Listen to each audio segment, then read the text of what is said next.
It's Friday, January 10th, 2025. Welcome to your new backcountry snowpack summary brought to you by North Shore Rescue.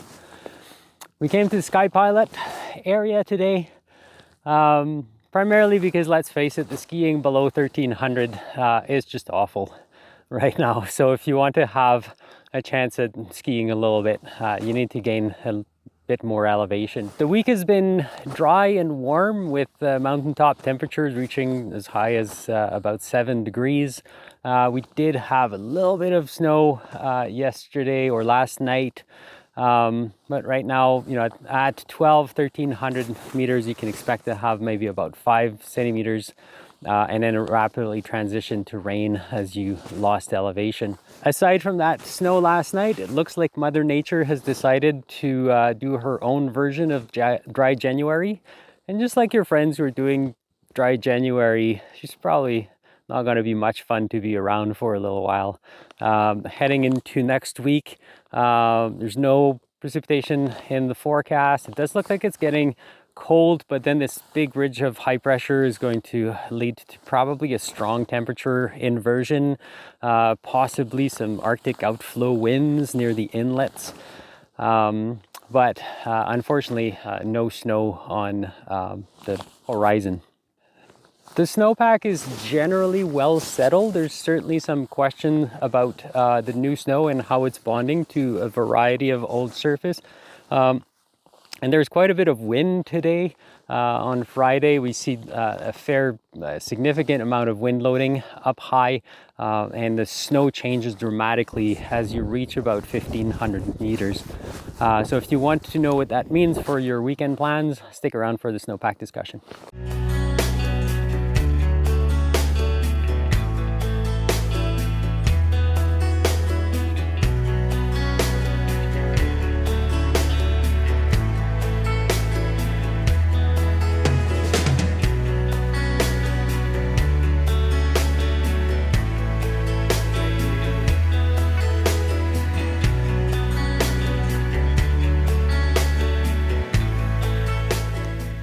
This week we picked a little roll at 1400 meters. It's a southeast facing aspect just around the bottom of the stadium gullies.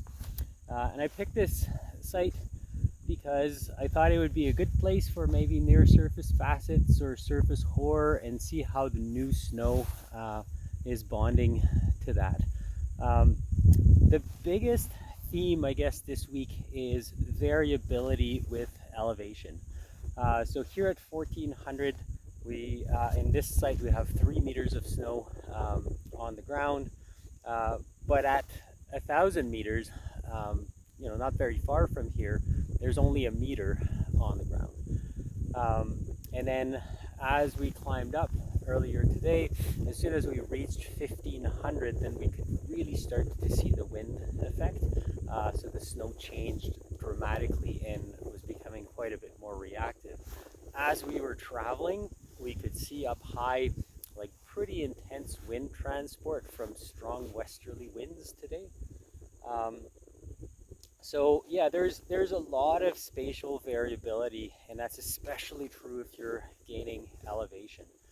On the North Shore for like Mount Seymour and Cypress area, anything below 1300, what you can expect to find is a very well settled snowpack, which is essentially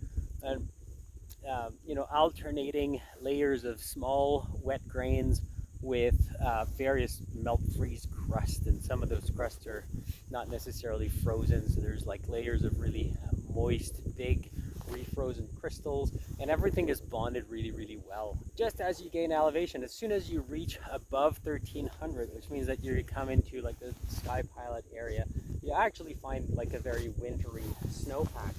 So in this site here, you can see I have like nice dry snow all the way down to a crust. So this is a meter 20 down in this profile, and when we did compression tests, this whole layer here seems to be very well consolidated, with the exception of the new snow. So here at 1400, the snow up we got overnight at this site is about 20 centimeters. At 1,300 meters, you can expect to have a little bit more, like closer to maybe 5 centimeters. And then below that, it was mostly rain.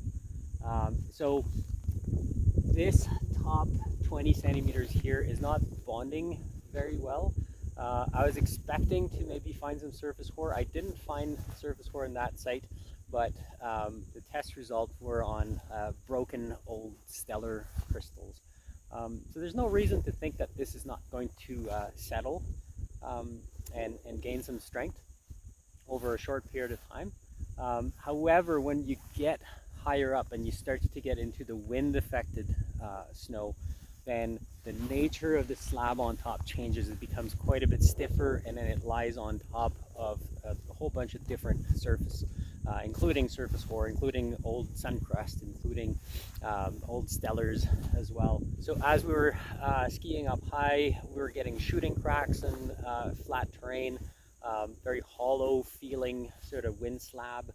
So we shied away from all the bigger slopes, anything that seemed to be wind loaded, kept our skiing to more sheltered areas where the snow was better anyways. And even then we did get small results, but they were small slopes, and we were comfortable that we weren't really going to trigger anything that was bigger than a size 1 with a good run out below us, so we felt comfortable.